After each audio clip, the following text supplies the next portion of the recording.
Čaute, ahojte, dnes si dáme špeciálnu prehľadku šmejdov zo stávkového biznisu. Pozme sa na podvodníkov, ktorí by ti vedeli dať z duchu fľaši, len aby ťa ťahali o peniaze.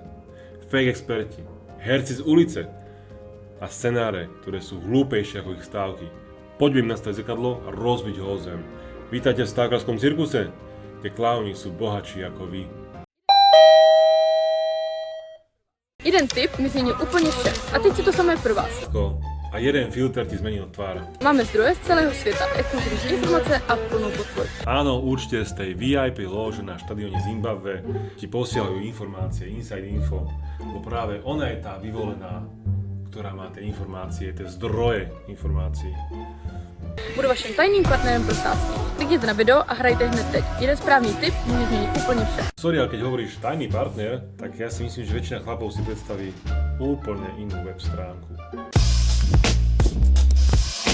Vládko, jediné, čo ty chceš, je byť partnerkou niekoho, kto má ozaj veľké konto, aby si už nemusel točiť tieto primitívne reklamy.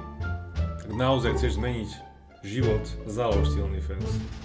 Tam aspoň nikto nečaká, že povieš niečo pravdivé. Inak, už jednu takúto herečku sme tu mali. Neviem, pamätáte si na typerku Aniku? Tiež herečka, ktorá mala obrovské zdroje informácií. A nakoniec sa ukázalo, že to bol projekt, alebo herečka, alebo projekt, jeden zo 100 projektov podvodníka Tomáša Vtyčníka. Tak sa pýtam, nie je toto ďalší projekt tohto človeka, alebo niečo podobné? Každopádne na tú sa dal som pozerať. Chlapci moji, dochádzajú peňažky, nie na lepšie herečky, krajšie. Ideme do lacna, šetrí sa. Trávíš hodiny analýzou zápasu a výsledky nikde? Vím, jaké je to. Takže tvrdíš, že vieš, aké to tráviť hodiny analýzu bez výsledkov? No dobre, konečná reklama, ktorá aspoň v prvej vete hovorí pravdu. Lebo ty žiadne výsledky nemáš, iba debilné reči. Proto jsem vytvořila skupinu, kde sdílím výsledky, podložené daty a analýzami. Áno, a ja som včera založil sektu, kde zdieľame skúsenosti s letaním na jednorožcoch. Obe tie skupiny majú rovnakú veľkú šancu na úspech. To je tak, keď sa ti nedarí, tak namiesto toho, aby si prestala, radšej stiahneš do bahna ďalších 100 ľudí. Stačí ti pouze telefon a 20 minut denně na to, aby ses mohl zdarma přidat ke 100 celým, kterým jsem už dávno pomohla. Neváhej, přidej se, dokud jsou volná místa. Jasné, lebo úspešné typovanie je úplne jednoduché. Presne tak, ako keď mi YouTube reklamy sľubujú $1 000 000 za týždeň cez dropshipping. Alebo stačí 20 sekúnd rozmýšľania a ušetríš si stovky eur. To je tvoja voľba. Čiže nemá výsledky, sama prehráva, ale chce, aby sa k nej pridal. To je ako keby beznovec na ulici ti radil, ako sa stať milionárom. To je to isté. Takže si prehrávala, nemala si výsledky a teraz chceš, aby si prehrali spolu s tebou. Super business model. Gratulujem. Inak, druhá dievčina na videu, tu išli tiež pekne do lacna. To treba povedať. Začínam si ozaj mysleť, že nie sú peniaze na lepšie, krajšie, výkonnejšie herečky, uveriteľnejšie herečky. Kam to až zájde? A možno čoskoro začne predávať tipy a vystúpať v reklamách aj sama kráľovna Shopaholic Adele.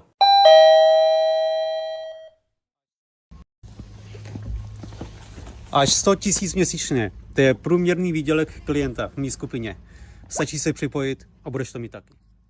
Dámy a páni, predstavujem vám najnovší model Mercedes-Benz G-Class Homeless Edition v špeciálnom balíku beznovec exkluzív. Dostanete auto, ktoré síce vyzerá draho, ale vodič vyzerá ako sociálny experiment.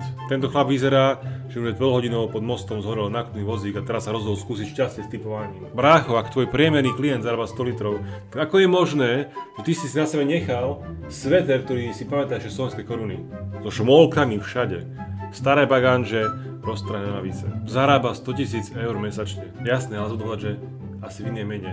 Možno nejakých vietnamských dongoch alebo thajských batoch.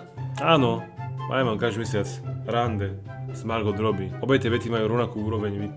Ak je toto najlepšie, čo si mohol dovoliť na natáčanie reklamy, tak sorry, ale ja tvojej finančnej stratégii neverím, ani keby si mi zaplatil. Ak ten Mercedes nie je z prenajmu na hodinu, tak ja som pápež. Čau lidi, jsem na utkání Plzeň proti Liberci, tak si pojďme vsadit. Vyhrál jsem a vsadil jsem na tutovku. A takhle vypadá typování se mnou. Přidejte se k nám do Telegram skupiny a buďte připraveni na další zápas. Ak toto je môj budúci typerský guru, tak okamžite ruším účet vo všetkých vzťahových kanceláriách. To je ako vsadiť na to, že mi dnes zavolá Angelina Jolie a pozme na večeru. Veľká pravdepodobnosť. Takže pánko si vsadil 100 € na hokej, na remízu v hokeji. A to je tá jeho tutovka.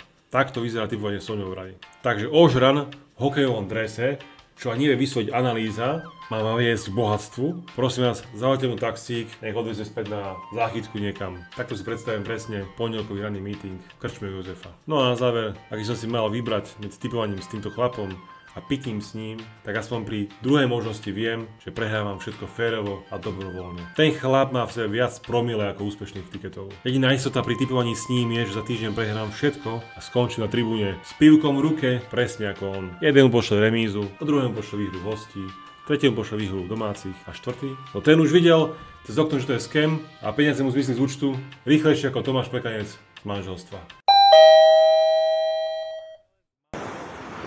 Zdravím vás, přátelé z Malagy. I dneska máme zápasy s velmi vysokými tipy a protože já mám štěstí na sluníčko, tak vám přeji, ať máte štěstí na výsledek. Mějte krásný den. Práško, Malaga, to skôr vyzerá, že si utiekol zo spovedice. Dnes má tento polomních požehnanie pre všetkých hriešnikov stávkovania. Amen. A hlavne fixed matches, fixnuté zápasy. Wow, oče. A požehnal si na som tie tikety, lebo zatiaľ to vyzerá, že na miesto zázraku naďalej išiel minusový bankrol. Dnes máš šťastie, že si dostal peniaze, si to reklamu, lebo inak by si nemal letenku domov, pán farár. Ďakujem, pán farár. A teraz nám povedzte, ako sa dostaneme do neba bez toho, aby sme predtým stratili všetky peniaze na tipovaní. Ak si niekto myslí, že tento kazateľ tipovania ho dovedie k výhre, tak nech si rovno objedná svetenú vodu a pomodlí sa za zázrak, pretože fixed matches to bude veľká strata. Sakra kámo, dej mi to. Na. Neživ ten typáč, furt to jenom dotuješ. Neustále prohráváš. Představíš nám skupinu. Přidej se k nám. Jsou tam sami dobrý typy. Nebuď debil. Pojď. Bráško, ty tak kričíš, že aj môj telefón vyburuje od strachu, že musíš vyhľadať za Tipsport aplikáciu na silu. Ale veď s týmto prístupom bude miesto Tipsport uživiť teba a tvoju bandu falošných guru v tej exkluzívnej skupine. Viem, že prehrávaš, ale ja mám skupinu. To im pripomína dílera, čo vidí feťáka na ulici a namiesto pomoci mu ponúkne čistejší matroš. Nebuď debil, poď! Ak by som chcel byť za debila, tak by som už bol dávno na tvojej skupine, kámo. Tento chlap presvedča ľudí ako agresívny podvoľný predávač. Nič viac, nič menej. Prestaň v roku 2025 riskovať so zloženými tiketmi. Ukážem ti, čo skutočne funguje. Solo tikety sú tvoja cesta k úspechu. Tipuj so mnou jednoduchšie a efektívnejšie. So mnou vyhrávaš pravidelne. Pozri si moju úspešnosť a presvedč sa sám. A to najlepšie? Platíš až vtedy, keď vyhráš. Napíš mi ešte dnes a všetko ti vysvetlím. Prestaň riskovať. Kámo, jediný skutočný risk je dôvera tomuto frajerovi, ktorý si hovorí moneymaker, alebo v skutočnosti money taker, alebo money faker. Ukazuje tikety s 1500 € vkladom. Tipsport by ho zablokoval rýchlejšie ako nepočíta na OnlyFans. Keď niekto ukazuje takéto vklady, tak si buď milionár, alebo si klamár. Kliknite si, čo je pravda. A podľa mňa to je klasický podvod. Výhra domácich, výhra hostí, remíza. 3 rôzne typy, trom rôznym ľuďom. Takže v jednom z troch vesmírov si vyhral. Gratulujem. A typu sú efektívnejšie a jednoduchšie. Efektívnejšie, akože miesto toho, aby som stratil stovky na nezmyselných tiketoch, tak teraz ich mám stratiť na jednom jedinom rýchlejšie. Ak by to bol naozaj pravda, fungovalo by to tak, moneymaker nemusel robiť reklamy už roky, ja to pozorujem, ale by si užíval život na jachte. No ale vieš čo, on ich stále robí, takže hádaj, kto skutočne vyhráva.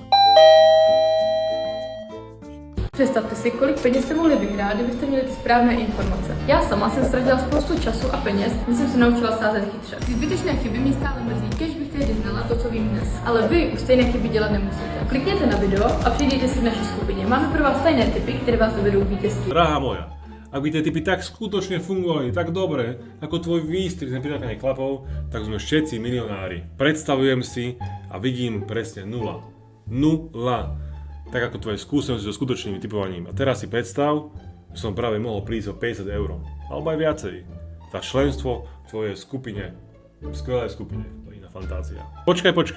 Takže ešte včera si bola tragická stávkárka, ale dnes si typovací Ježiš Kristus. Koľko ťa stalo to osvietenie? Nebolo to náhodou len 50 € za scenár? Tejto reklamy? Kedy sa to stalo? Kedy presne sa z prehry stal úspech? Kedy sa z babky v kasine stal James Bond typovania? A hlavne, kde máš tú kryštálovú gulu? Áno, lebo my teraz môžeme robiť ešte väčšiu chybu.